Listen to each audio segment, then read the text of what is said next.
Okay, so a level 1 glamper can run his own unit on his property and do just fine. A level 2 glamper goes to 2 or more units and starts becoming more of a business. A level 3 glamper has 2 or more properties and are developing glamping units that are crushing it in their region. This is exactly where I'm at in my glamping development. As you know, I started with 6.5 acres piece of property, put a tent up in my backyard and started renting it out.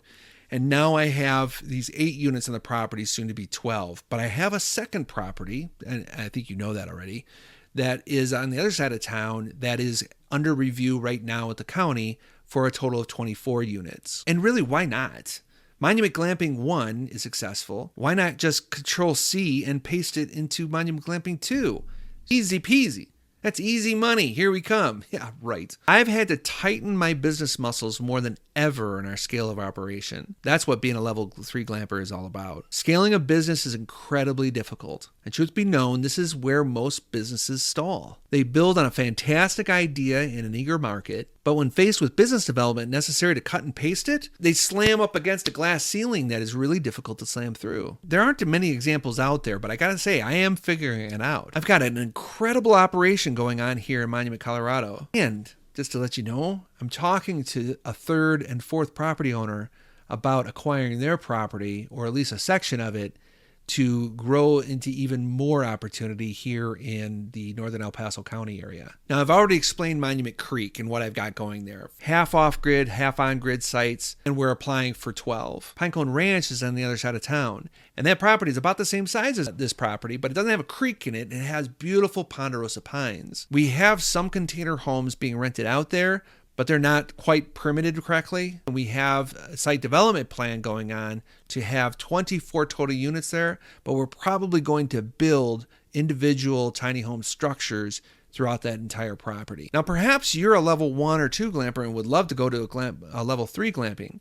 There's some considerations for successful entry. First of all, consider overhead, because now you have to hire people. You have to hire cleaners, you have to hire managers, employees. I have the privilege of having a lot of my children involved in this operation. We do hire a cleaner to come in on this property, at least, to clean all of our venues. And she's been a godsend because it's allowed us to focus more on other business developments like this class. You also have to consider sales.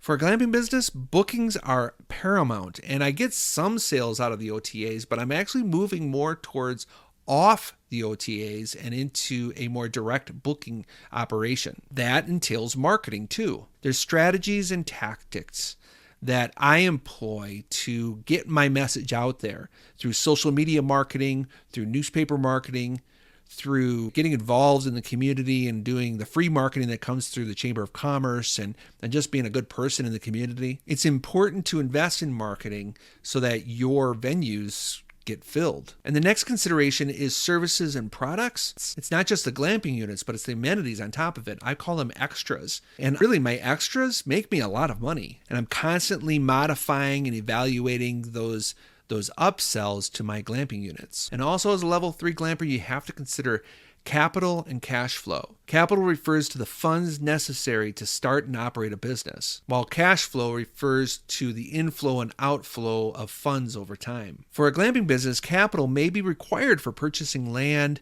building glamping units, and marketing the business. Cash flow must be carefully managed, ensure that expenses are covered and revenue is reinvested into the business. To scale a glamping business, it's important to understand and optimize these components.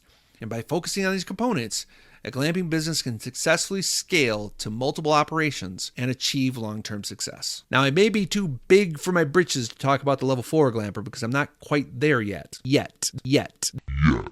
There are much more successful people than I am that have learned to franchise their business and grow regionally, nationally, and even internationally. Some examples of level 4 operations are the Terramore Outdoor Retreats. This is the brand from KOA that I mentioned in the last class.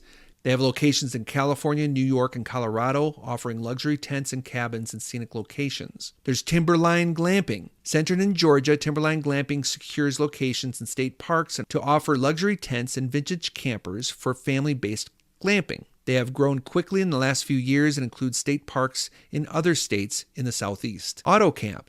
AutoCamp is a glamping company with locations in California, Oregon, and New York, offering luxury Airstream trailers and cabins. Under Canvas is a glamping company with locations across the United States. And then Collective Retreats, a glamping company with locations in the United States and Mexico, offering luxury tents and cabins in scenic locations. And Terra Glamping, a glamping company with locations in California, New York, and Colorado. And to be honest, glamping in America is kind of late to the game. It would behoove me to leave out the many excellent glamping industries outside the United States. And here are the big ones. Bailey Lodges is a luxury travel company that operates a collection of unique lodges in remote and beautiful locations that are located in some of the most stunning and remote locations in the world, including the Australian outback, the Canadian Rockies, and New Zealand coast. Canopy and Stars is a UK-based glamping booking platform that features unique and luxurious accommodations across Europe,